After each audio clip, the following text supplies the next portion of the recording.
In this video, let me show you how to fix Roblox widescreen on startup.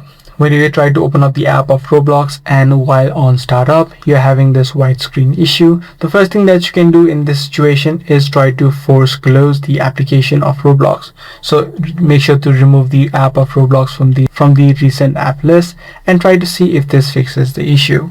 If this first step does not fix the issue, the second thing that you can do is try to clear the app cache.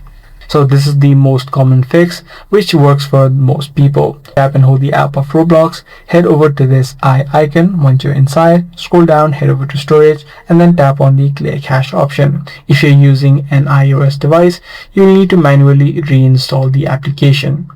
On your Android device as well, if the first step does not work for you or the clear cache method does not work for you, you'll also need to reinstall the application. This ensures that any sort of bugs which may be causing the issue will be fixed. So by following these few steps, you should be able to fix the widescreen on startup inside of your Roblox application. If this guide video did help you out, be sure to subscribe. That's going to be all for today. I'm going to see you in the next video.